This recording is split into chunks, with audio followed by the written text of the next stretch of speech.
Bom dia para todos que me acompanham aqui no canal do YouTube. Aqui é o professor Simvaldo. Estou agora em frente ao quartel do 1º Batalhão de Engenharia de Combate Escola, Batalhão Villagrán Cabrita.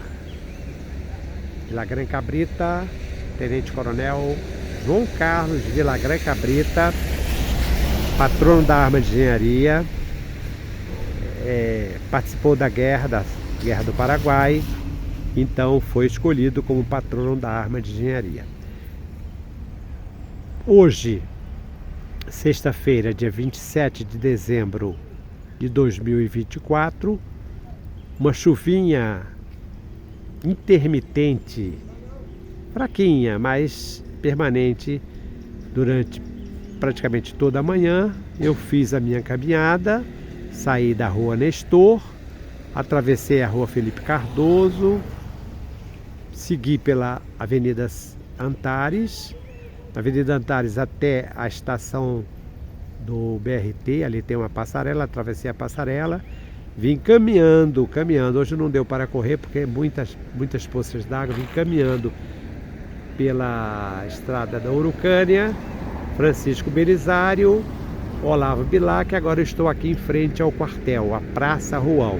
Estou mostrando a vocês aqui para registrar esse trecho, agora onde está passando esse carro, aqui desse lado direito, havia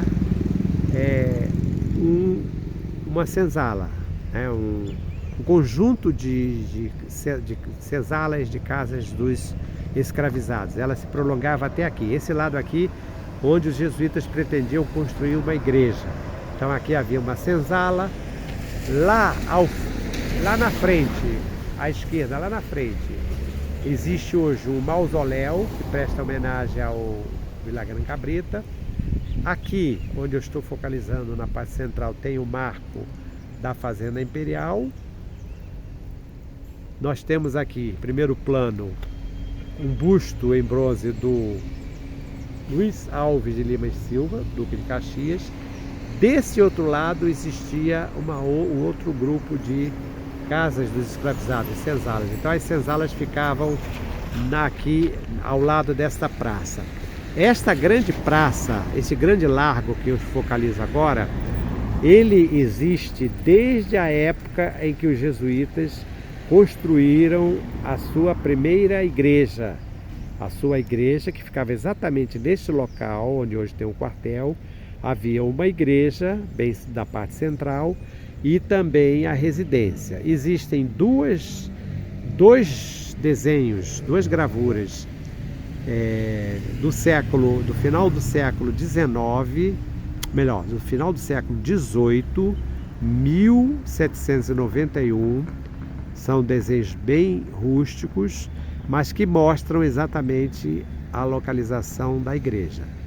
E nenhum desses desenhos que aparece naquele manuscrito chamado Notícia Curiosa de Santa Cruz, aparece aqui, tanto na lateral direita como na lateral esquerda, as dependências que faziam parte do antigo complexo da Fazenda Real de Santa Cruz. Então, o prédio foi construído provavelmente em 1751 para servir como residência e capela dos padres jesuítas. Anteriormente, os padres jesuítas devem ter morado na área ali onde tem o Curral Falso.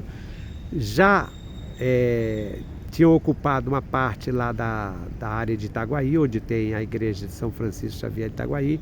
Então essa igreja que foi construída já é um pouquinho posterior, é de 1752, um ano antes da Ponte dos Jesuítas.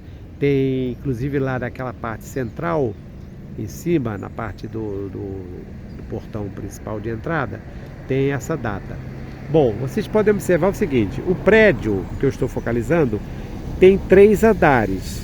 O primeiro andar, embora eu esteja de longe, dá para vocês observarem. O primeiro andar ainda tem o primeiro e o segundo andar na parte central. Ainda tem a cantaria de granito, feita em granito. Já no terceiro andar, as janelas já são janelas de ferro e já não são mais cantaria de granito. Então vocês observam que já houve uma mudança. Então, quando houve a construção inicial do convento e da igreja, era apenas esta parte central, onde está escrito ali Vila Gran Cabrita, que tem exatamente essas duas palmeiras imperiais aqui bem no centro. Com a expulsão dos jesuítas em 1759, o prédio passa a fazer parte da Fazenda Real de Santa Cruz e, posteriormente, com a chegada da família real, passa a ser chamado Palácio Real de Santa Cruz. Importante dizer que era uma residência rural da família real de Portugal que estava no Brasil. Dom João chega em 1808 com a Dona Maria I, sua mãe, Dona Carlota, e ele vem passar alguns dias em Santa Cruz durante o ano. Então, de 1808 até 1819, 1820, quando ele retorna a Portugal, ele vinha pelo menos duas vezes por ano, passar uma temporada em Santa Cruz. Há registros de que ele teria passado até 3 meses aqui. Ele chegava em dezembro e só voltava em março. Então era um período longo. E é claro que com a presença do rei, aí no início ele vem como príncipe regente, né? Somente depois que a mãe morre, em 1816 é que ele vai ser coroado rei. Mas como príncipe regente ele vinha, ficava aqui. É claro que com essa presença dele, teria que haver muitas mudanças e melhorias para Santa Cruz, inclusive a questão das estradas, da comunicação, da própria instalação do prédio, tudo isso, né? Bom, quando é proclamada a independência, aí Dom João retorna para Portugal, né? Ele volta para Portugal, mas quando então é proclamada a independência, já em 1822, já Dom João não estava mais aqui, Dom Pedro então assume e também começa a dar um melhoramento. Existem alguns registros mostrando obras que foram realizadas aqui. Por exemplo, existe um registro do pintor austríaco Thomas Ender mostrando as obras de 1817. Depois nós vamos ter obras também já no segundo reinado. Existem diversas gravuras que mostram o prédio em vários momentos. Quem tiver interesse pode acessar o meu canal do YouTube, que eu já mostrei isso aí. Então, de 1791, que é o primeiro registro de imagens, né, até hoje foram dezenas, talvez centenas de imagens, desenhos, fotografias, mostrando a evolução desse prédio. Então, o prédio foi construído como ela tinha uma finalidade de residência e de religiosa, no caso uma capela. Continuou como função doméstica, função de residência durante toda a monarquia, né, como Palácio Real e Palácio Imperial de Santa Cruz, até 1889.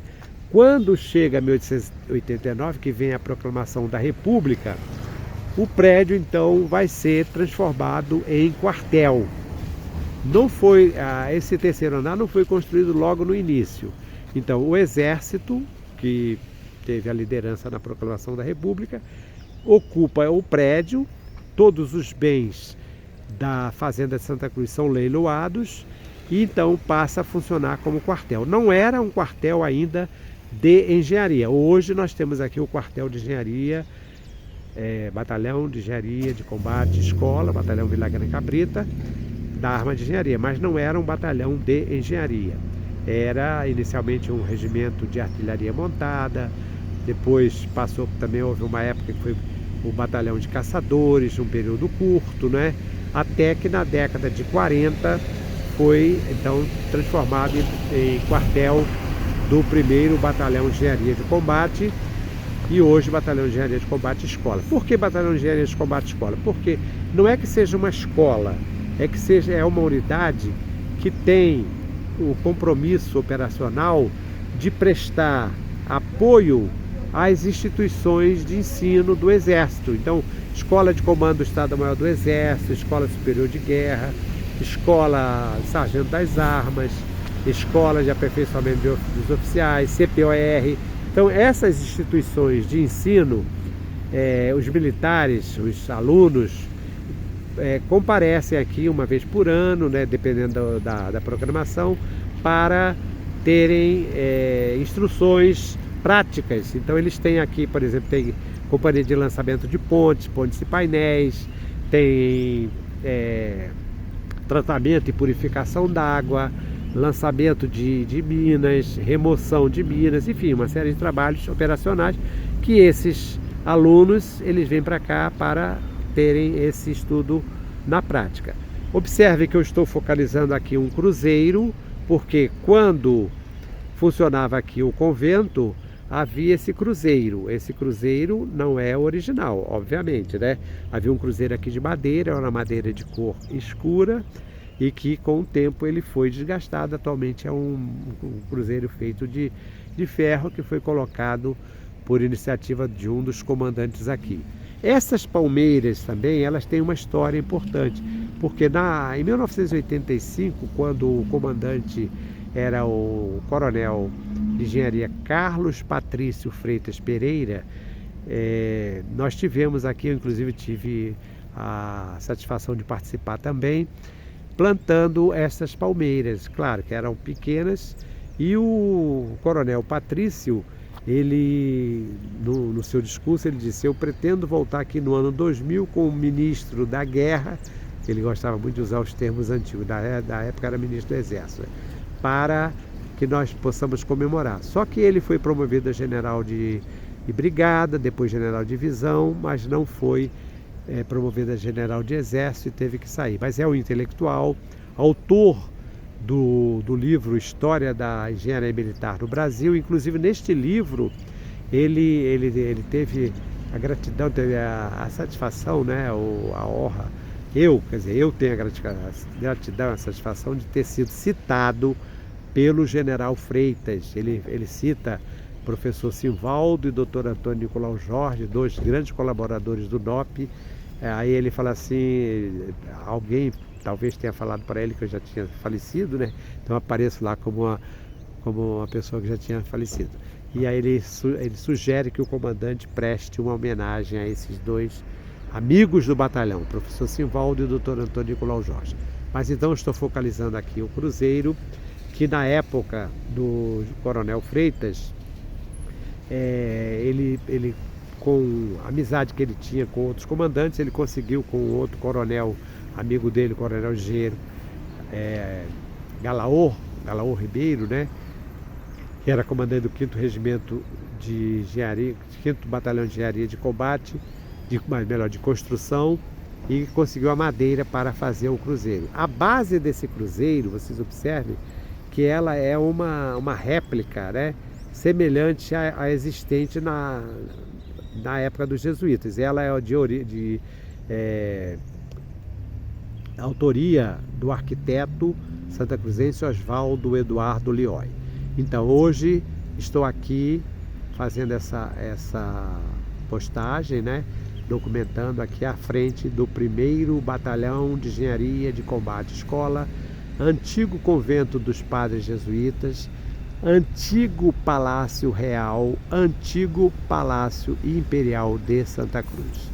O ano está terminando, quero aproveitar para desejar a todos vocês um feliz 2025, com muitas realizações, saúde, paz, amor e harmonia. Um grande abraço e até uma próxima oportunidade.